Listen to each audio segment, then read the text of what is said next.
Item ಯಾವುದೇ ಇರಲಿ try ಮಾಡಿ ಆಚಿ ಚಿಕನ್ ಮಸಾಲಾ. ಆಚಿ ಚಿಕನ್ ಮಸಾಲಾ. ರಾಜ್ಯದ ಹಲವು ಭಾಗಗಳಲ್ಲಿ ನಿನ್ನೆ ಬಿರುಗಾಳಿ ಸಹಿತ ಭಾರಿ ಮಳೆಯಾಗಿದೆಯಂತೆ. ಬಿಸಿಲಿನ ತಾಪಮಾನದಿಂದ ಕಂಗೆಟ್ಟಿರುವ ಜನರಿಗೆ ಬಹುತೇಕ ಕಡೆ ವರುಣ ತಂಪೆರೆದಿದ್ದಾನೆ. ಆದರೆ ಈ ಅಕಾಲಿಕ ಮಳೆಯಿಂದ ಹಲವಾರು ರೀತಿಯ ಅವಾಂತರಗಳು ಕೂಡ ಸೃಷ್ಟಿಯಾಗಿದೆ. ಶಿವಮೊಗ್ಗದಲ್ಲಿ ಗುಡುಗು ಸಿಡಿಲು ಸಹಿತ ಭಾರಿ ಮಳೆಯಾಗಿದ್ದು, ಶಿವಮೊಗ್ಗ ನಗರ, ಶಿಕಾರಿಪುರ, ಹೊಸನಗರ ಸೇರಿ ಹಲವೆಡೆ ಮಳೆಯಾಗಿದೆ.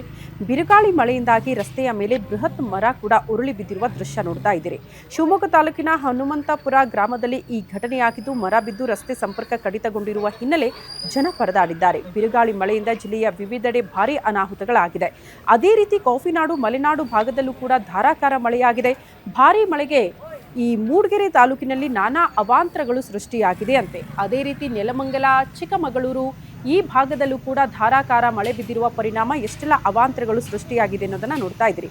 ಬೆಂಗಳೂರಿನ ಹಲವೆಡೆ ಕೂಡ ಜಸ್ಟ್ ನೆಲಮಂಗಲ ಮಾತ್ರ ಅಲ್ಲ, ಬೇರೆ ಬೇರೆ ಭಾಗದಲ್ಲೂ ಕೂಡ ವರುಣ ತಂಪೆರೆದಿದ್ದಾನೆ. ಮಧ್ಯರಾತ್ರಿ ಸುರಿದ ಗಾಳಿ ಮಳೆಗೆ ನಾನಾ ಅವಾಂತರಗಳು ಸೃಷ್ಟಿಯಾಗಿದೆ.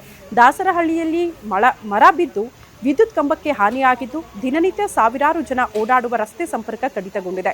ಅದೃಷ್ಟವಶಾತ್ ಯಾವುದೇ ಪ್ರಾಣಹಾನಿ ಸಂಭವಿಸಿಲ್ಲ.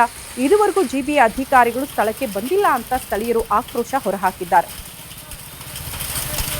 ಇದು ಸುಮಾರು 5-5:30 ಈ ಮಳೆಯ ಒಂದು ಅಭಾವದಿಂದ ಈ ಥರ ಒಂದು ಗಾಳಿ ಮಳೆ ಅಭಾವದಿಂದ ಈ ಥರ ಒಂದು ಮರ ಕುಸಿದು ಬಿದ್ದಿದೆ.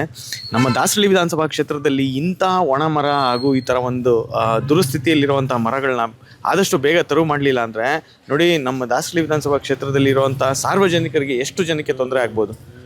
ಇದನ್ನು ಯಾಕೆ ಈ ಸಂಬಂಧಪಟ್ಟ ಅಧಿಕಾರಿಗಳು ಆದಷ್ಟು ಬೇಗ ಇದನ್ನ ಪರಿಶೀಲನೆ ಶುಕ್ರವಾರ 8 ದಿವಸದಲ್ಲಿ ಮೊನ್ನೆ ಶುಕ್ರವಾರಕ್ಕೆ 8 ದಿವಸದಲ್ಲಿ MLA ಮನೆ ತಕ್ಕ ಹೋಗಿ, ಸರ್ ಇಲ್ಲಿ ಮರ ಒಂದು ಹೋಗಿದೆ, SBI ಬ್ಯಾಂಕ್ ಹತ್ರ ಒಣಗೋಗಿದೆ, ಇವತ್ತು ನಾಳೆಗೆ ಬಿದ್ದೋಗ್ತದೆ, ದಯವಿಟ್ಟು ಅದನ್ನ ತೆರವು ಮಾಡಿಸ್ಕೊಡಿ ಅಂತ ಹೇಳಿದ್ವಿ.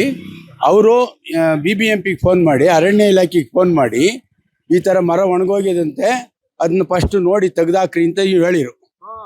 ಆಮೇಲೆ ಅಲ್ಲೊಂದು ಮರ ಒಂದು ಮನೆ ಮೇಲೆಲ್ಲ ಹುಳ ಓಡಾಡ್ತವೆ, ಮರ ಹಿಂಗೆ ಬಗ್ಗಿಬಿಟ್ಟದೆ.